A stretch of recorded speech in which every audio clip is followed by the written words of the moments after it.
Hello, Eddie V here, and welcome to another edition of Reef Talk. And today I'm talking about how to control nuisance algae or cyanobacteria, which is red slime algae. Now, I have a link under this video right here in the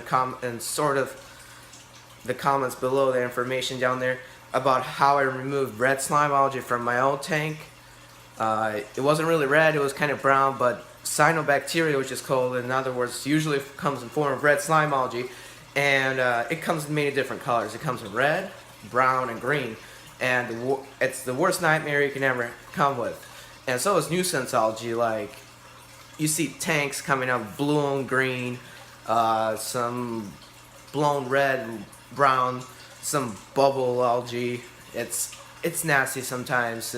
You just don't want your tank to look nice. And this topic is not only about saltwater tanks that I got in the back. It's also referring to freshwater tanks because it also applies to. Let's start with freshwater first. So how do you control algae in your freshwater tank?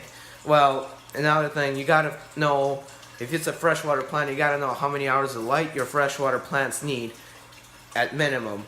And do not overmax them. Like, for example, if it's 9 hours, that's how much the tank should have lighting of 9 hours. And that will control how much algae grows in the tank. But also, algae eaters are good.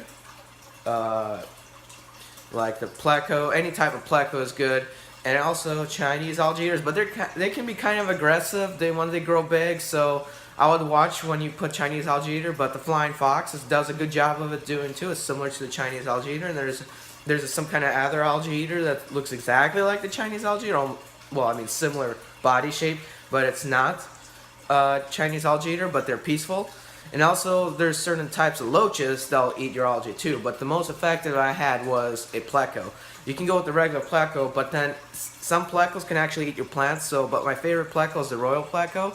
I would go with that if you want something to look big and cool in your tank. Otherwise, if you have a small tank, the bristlenose pleco will do the job of taking care of your algae in the tank. And depending how much algae you got in your tank, you can actually put several plecos in the tank actually in order to control that algae. Now, about algae control in the freshwater tank, it's not wise to do chemical wise because I tried it one time back in the day and my tank became green. It's green water color, bluish green.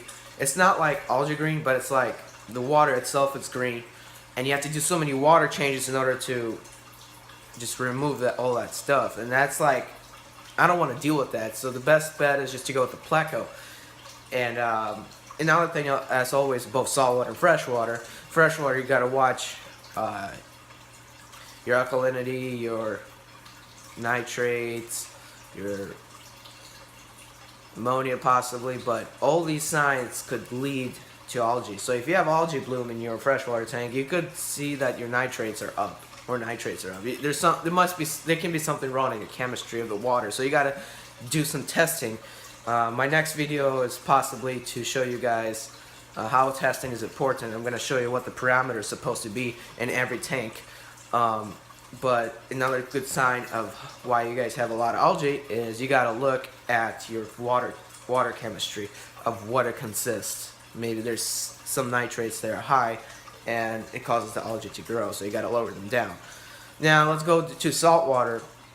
Now for saltwater, nuisance algae is a little bit harder to control and not harder to control. Like if you come into cyanobacteria and you do not know what to do, like siphoning it out through a filter sock or whatever, and it's kind of a big pain because it still comes back. So the best way to do it is just to watch my video underneath that I put a link there to show you guys how to do it. But here's the keys of nuisance algae growth. Too much light. A reef tank does not need more than 10 hours of light. The way I got it set up now is I got around 1 hour of lighting of the regular moon lights, which I'll show you what it looks like. So if I turn off this one, that's like my sunrise setting. So I got around 1 hour of those, and then I put on the main lights for around 9 hours. So basically I got to set it up from 11 to 9. So basically I got 10 hours of light, but 9 hours of daytime light. That's how much you want to keep. I found out that running like 16 hours of light will grow algae faster, obviously. So my best bet is to run around 9 to 10 hours of lighting in your reef tank. Now, another thing you might want to watch is your filter sock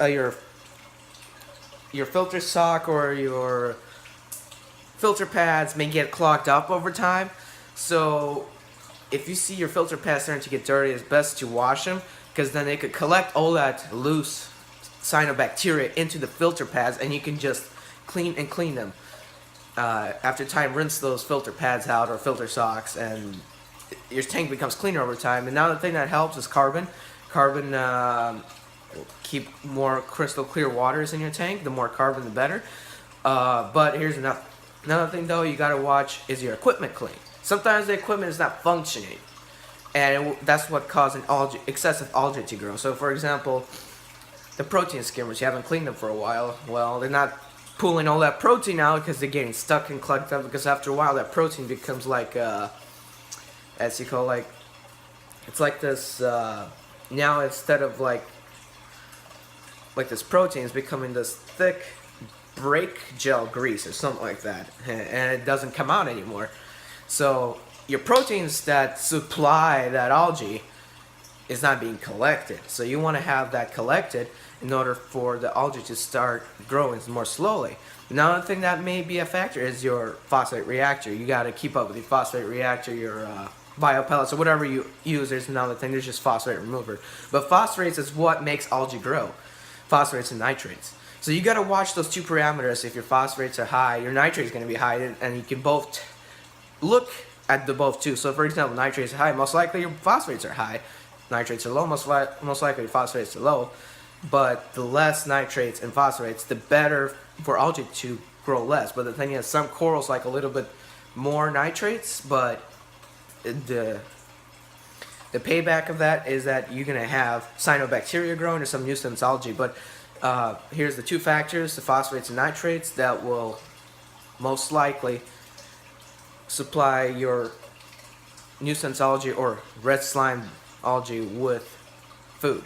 Now here's another thing though, the UV sterilizers. Some people say they have not been doing any job in their tanks, but in my experience so far, after finding out that the way I put on the bulb in my UV sterilizer thing, it wasn't working. So when I screwed it on, I didn't screw it on even tighter, which turns on the switch inside when it's powered on. So now I got it powered on. You can see that in the video that I'm explaining to you what happened, why my UV sterilizer isn't working. But now since I got it powered on, I'm beginning to see my sump becoming more clear, my tank becoming more clear, because that stuff really helps. So, but don't look at it. Don't look at the UV light. You could go blind. So that's why they call it, it kills stuff. Now, you might also want to watch for how much you're feeding, because sometimes food can bring up all that algae in without warning. So you gotta, don't overfeed your tank. That's why sometimes eels can be bad, because they produce a lot of waste and you feed them a lot. So you gotta make sure you watch how much you feed and don't overfeed, or else you will have nuisance algae in your tank. And then like I always said, you gotta watch those phosphates and nitrates. That's why that's what the waste produce. So you gotta watch those two key factors. And another thing, water flow. The water flow of a tank could affect where the algae grows. So like if water flow constantly flows at one point in the tank, the algae cannot grow there because it just keeps on blowing it off when the cells start to grow on the rock or something, and the water flow just pushes it away. So you got to have a nice water flow all over your tank, which makes the algae not grow so rapidly, because the water is actually drifting it or pushing it away out of your tank. Alright guys, hopefully this information was helpful. I'm hoping this will help you guys take care of your nuisance algae or red slime algae in your tank. And then there's another video in the link below. It'll show you guys what I use also to stop the algae, red slime algae permanently. This is Eddie V signing off.